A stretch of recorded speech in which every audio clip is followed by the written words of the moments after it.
I'm going to talk about leaning into your blog marketing. But I want to put it in a broader context. So I want to start out by let's talk about what we've done and what a lot of people are still doing, and then kind of get into what you're going to do. So the old way is interruption marketing. We're all familiar with it. Billboards, commercials, magazine ads, all the things that interrupt your day when you're just trying to go about your business. They interrupt you. They stop you. How many of you have driven down Westfield Avenue in Broad Ripple by the canal? And you're just driving, trying to get where you're going, just enjoying your day. And then what happens? What happens when you drive down by the canal? The geese, right? The geese, they walk by. And in the springtime, it's great, right? Because they're cute. They have the little babies, and they go, and they're really cute little fluffy things, and they're rolling by. And you don't mind it so much because they're a little bit cute, right? But say you're watching your favorite show. What's your favorite show on TV? See, I knew the first person. I knew the first person I asked would not watch much TV. All right. Who watches a lot of TV? All right. What's your favorite show?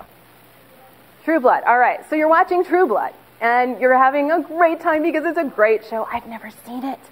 It's a great show. It's your favorite show. It better be. So you're watching this show, and all of a sudden something amazing is going to happen. Commercial. Oh, hate that. God. And, we know that we hate it. Why? How do we know that everybody hates commercials? Thank you. What else do we do? That's right. We hate commercials so much, we designed technology to skip them. And then what did they do? Oh, by the way, we have your show on in-demand. So you don't have to worry. On demand, you don't have to worry about recording your show, right? Except they make you watch the commercials. Well, okay, I'll watch it on Hulu. No, they make you watch the commercials. They always make you watch the commercials. And we know that we hate them, right? And when you're reading a magazine, you skip them. So we know two things. We know we don't like interruption marketing. Why? Because it's kind of like this. Forget the geese. It's the buffalo. We hate them. So now we know we hate interruption marketing. We also know it's not working anymore. How do we know that? Pop-up ads, banner ads, things that you have to click. We know they don't work anymore. Or at least they work like that much. So why don't they work anymore? This guy, it's his fault. Because we're all broadcasting. Because we're no longer, we don't care what's going on when we're interrupting people. We don't care what's going on in their day. We don't care what their response is to the broadcast. We're just blurp, putting our message out there. The heck with whatever comes back. We don't care. We're not listening. Blurp, just out there. And a lot of people think that this helps them to control their message. Like that by only broadcasting, that number one, I'm going to do this scattershot effect, and I'm going to try to project to everybody. So I'm going to post my blog link for my latest blog post. I'm going to post that on my Twitter feed multiple times. I'm going to post that in Facebook, in all my Facebook groups. I'm going to email it to all my Facebook friends. I'm going to post it on LinkedIn in my status and in every group that I'm a part of. I'm going to put them everywhere. And maybe a few people will be so interested and so intrigued that they'll come and read what I wrote. Does that really work?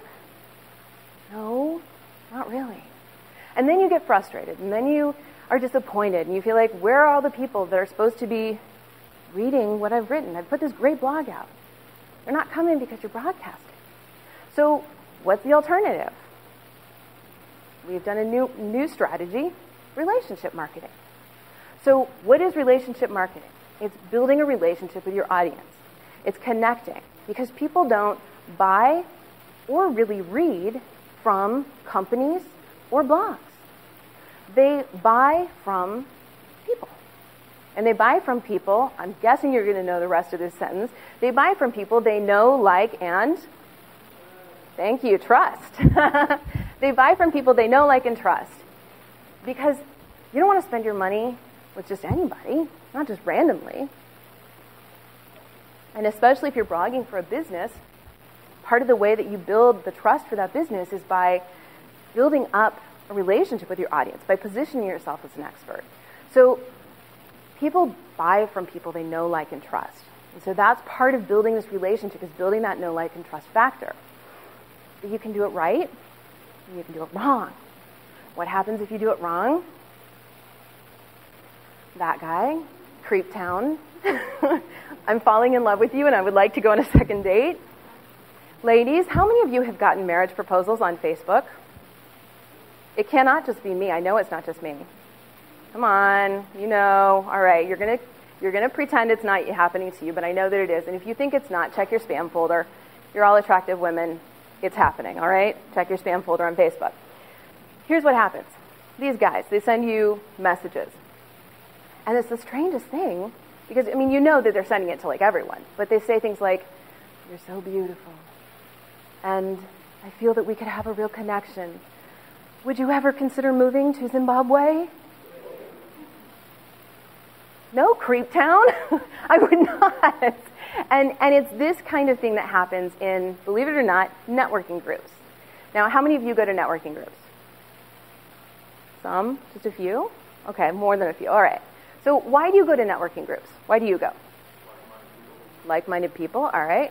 You said you go? You go. Why do you go? Good. Who else? You go. Why do you go?